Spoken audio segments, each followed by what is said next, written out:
Welcome back to Lucore Automotive Services. Today, I'm working on a 67 Chevelle Wagon. A really nice one. I've got a small novel of items to see if I can help remedy. And I've already taken care of a couple of them. I think I've got my lean idle where it needs to be. We'll verify that in a little bit. But for the moment, I'm waiting for Holly to open up so I can call them, because this has a fast idle cam that's hanging up on the choke rod. And I want to know what they say to do for that remedy. Steering column, electrical work, that's always fun. Tires are 17 years old. We already replaced the tires. We went ahead and did that because they were 17 years old. So new tires, new valve stems. We'll get the blue goo washed off in here in a minute. Let's give Holly a call. It's almost like I've called them before.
Shift shaft seal's leaking.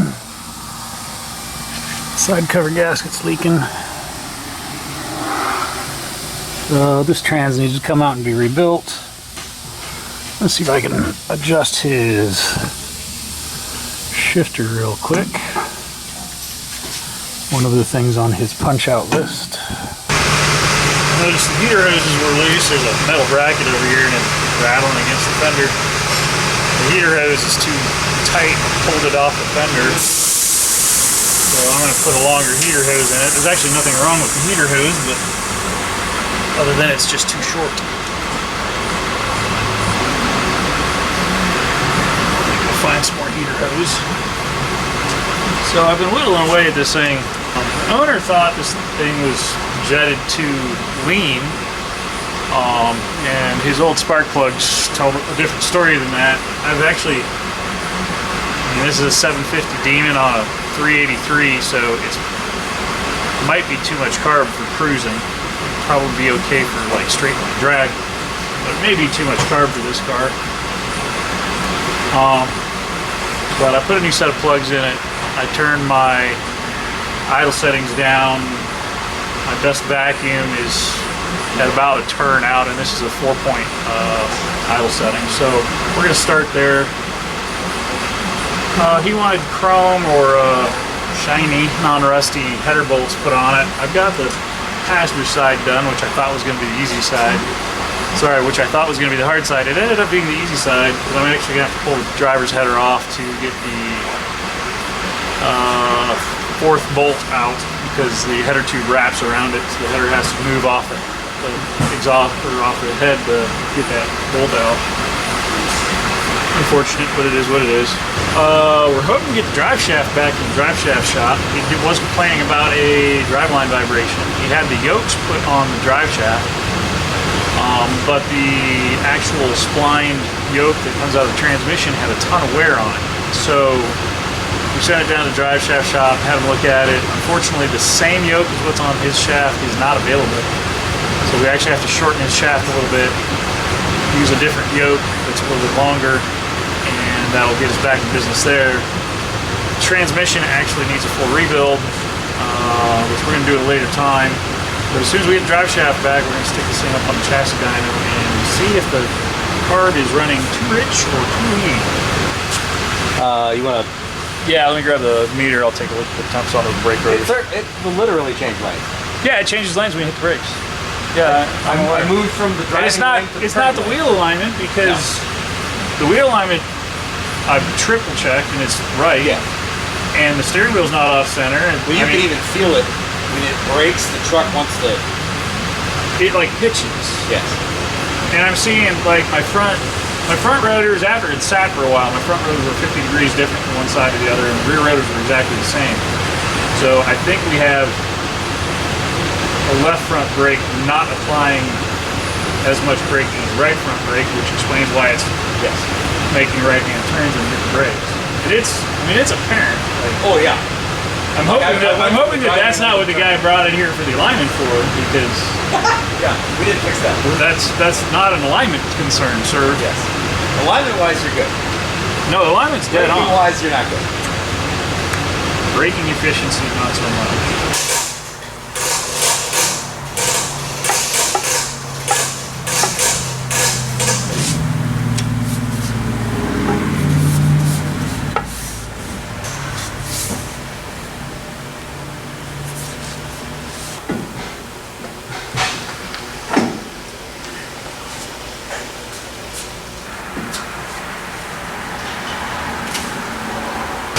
Looks like it'll fit just fine. Old cars like this are a process, man. They take a bunch of time to get finally dialed in the way you want them to.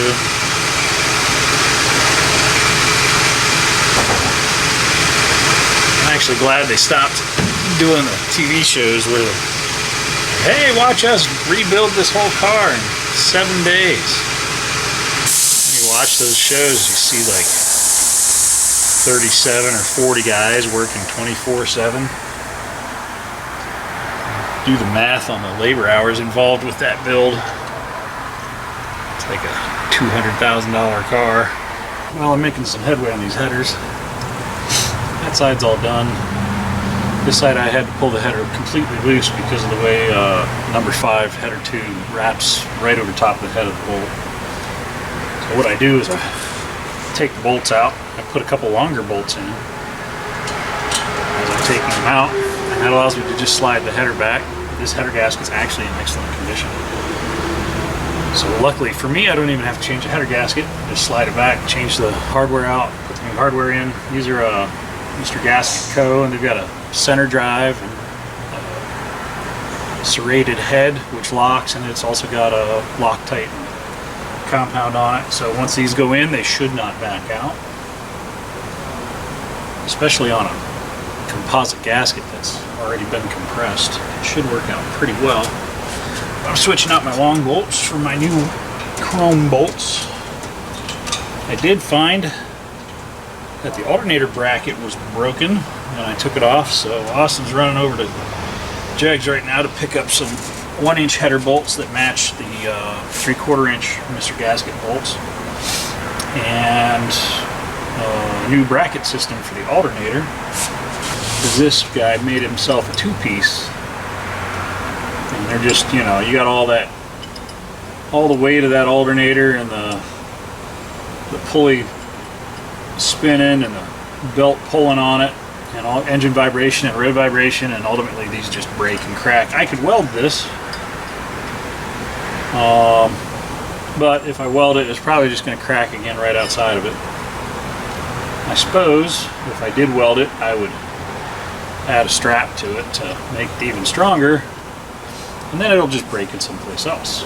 But that's all right. We're gonna put some chrome ones on it since he likes sparkly stuff. So that'll be the next step. I think I've got. Nope, that one still needs torqued.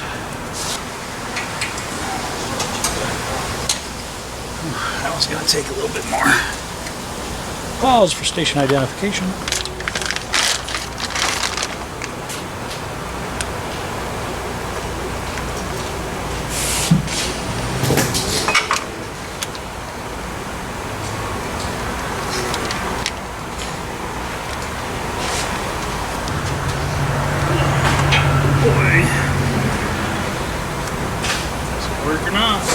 find out.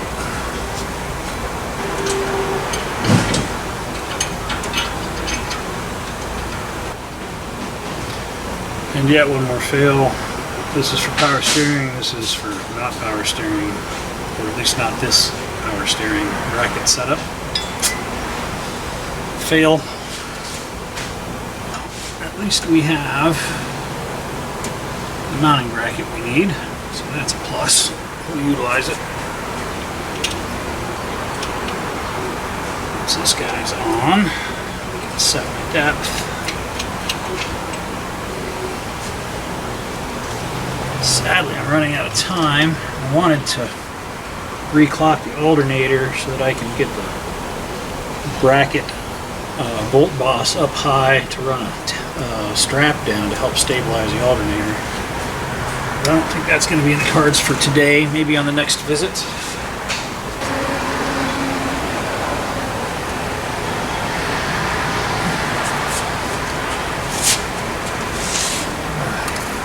Shorten gauges.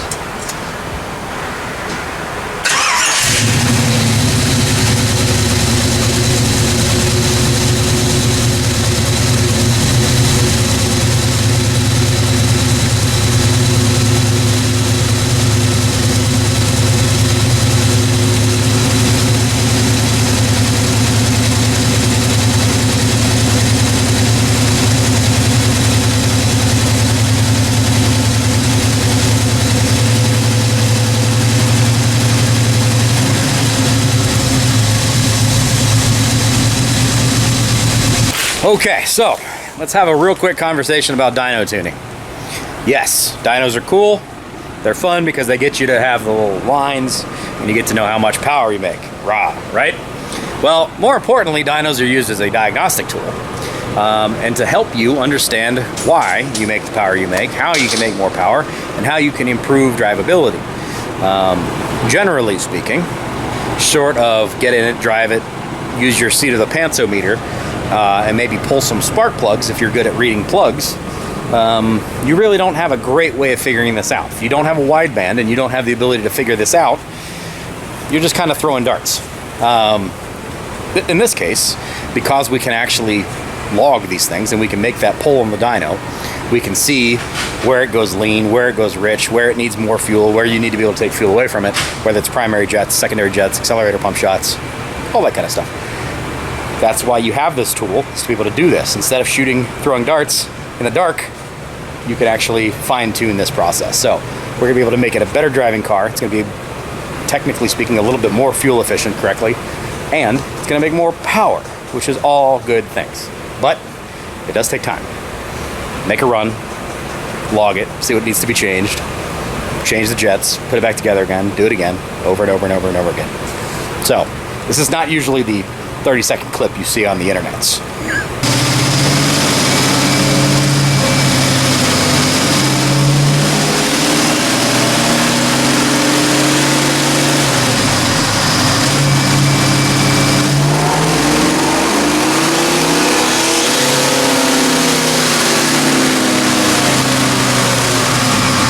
Okay, because we are running lean on the primary circuit, we have taken out the 70s. And we're going up because we're about 2.5 points. We're running like a 15 and a half to 1. We're going to go up 3 jet sizes. So we're going to go up from a 70 to a 73 on the primary circuit. Not going to touch the secondary circuit at this point in time. Put it all back together again, see where that gets us. One challenge is this thing was put together with way too much torque on the jets. Guys, these don't require any ugga-duggas, so we did destroy these 70 jets getting them out of there. But they're out. The other thing is the gasket material is the old school paper gasket style that rips. So every time you take the bowl off, especially if it's been on there for a long period of time, you end up ripping the gasket, then you end up with gasket material on the bowl as well as on the base of the carb, and then you got to remove all that stuff. Versus using, you know, this kind of stuff that doesn't do that. But now we have the correct stuff in there. Should never have to deal with this ever again.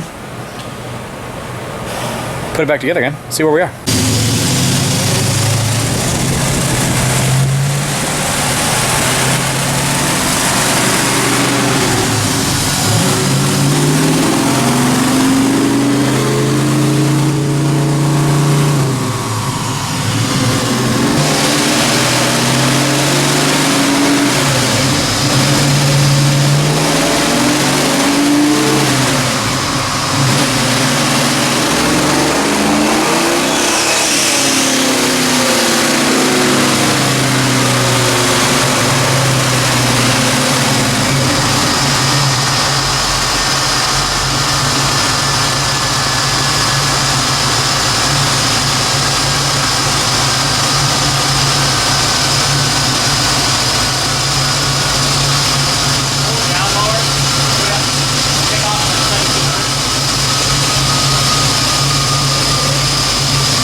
we're getting better, ladies and gentlemen.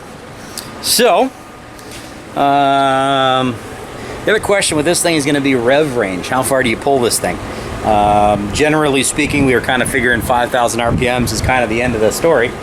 What we're seeing on the dyno graph, however, it looks like she's still making power even when we let out of it at 4,600 RPMs. So, AFRs are coming down. We're down into the 13.1 range.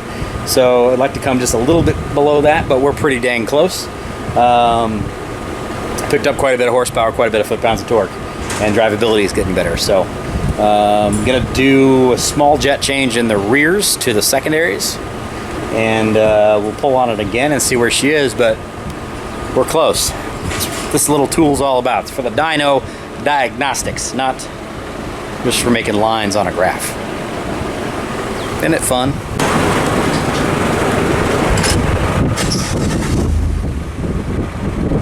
One other professional tech tip: whenever you are doing this and you're pulling off the bowls and messing with your fuel situation, if possible, have a friend help you out here. So you get everything sealed up, everything's good to go. Have somebody else start this thing, fill the bowls up, make sure you have no leaks before you start going out and romping out on the highway or on the test track or on the dyno. Last thing you want to do is have an active fuel leak underneath there and light the car on fire. So once he gets done, get in the car, crank the thing over, pressurize the system, make sure that there's no fuel leaks. He gives the okay, and make pull. So one more jet change to the rear and we'll go from there.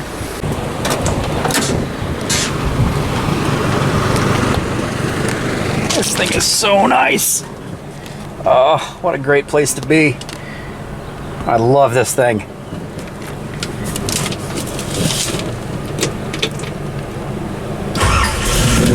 Wow. Didn't expect it to fire. It must have had air, fuel in the intake.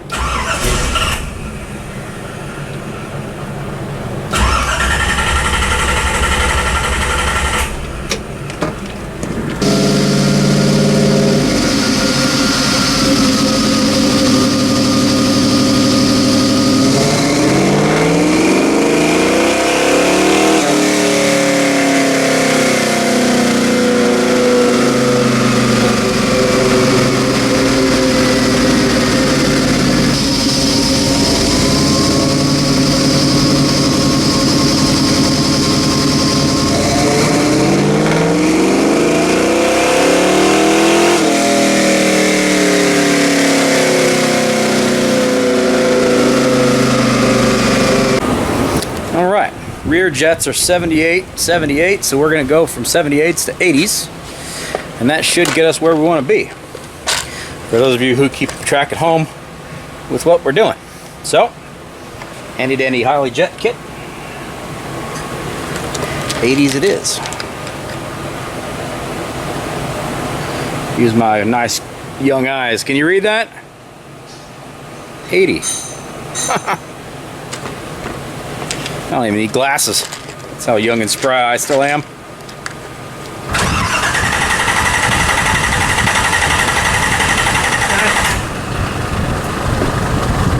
Crank it. Plug wire off. Did you leave a plug wire off? Yeah. Well, hopefully you also don't have a fuel leak at the same time.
You're good.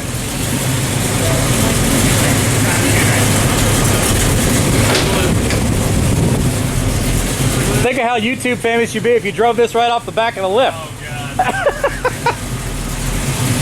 It's a little stressful, I'm not gonna lie. Yeah, it's a two-man job. You're on the roller.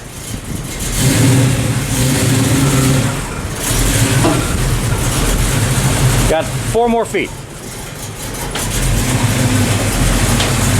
Keep going. Don't want to be YouTube famous for dropping a beautiful Chevelle Wagon off the dyno, huh? Come back another like 3 inches. Perfect, I like it. Well, that wraps up this session with this 67 Chevelle. We did a whole bunch of little nitpicky items. Got them knocked out. Got a couple more big items to take care of, some electrical and a transmission overhaul. Those are going to happen at another time. Driveline vibration seems to be resolved. 4 new tires. Did some coolant service work. Did some ignition work. Rejetted the carb. Apparently, I'm the first guy, other than the owner, to ever get into the throttle on this car and open it up, which is cool. And this is the first car that we've had on our dyno and used our dyno for tuning. So 2 firsts with this car. Beautiful car, really like it. Rides nice, drives nice. Actually shifts nice because I adjusted the shifter. And the reverse lights work and a whole bunch of little things. It just needed tidy done.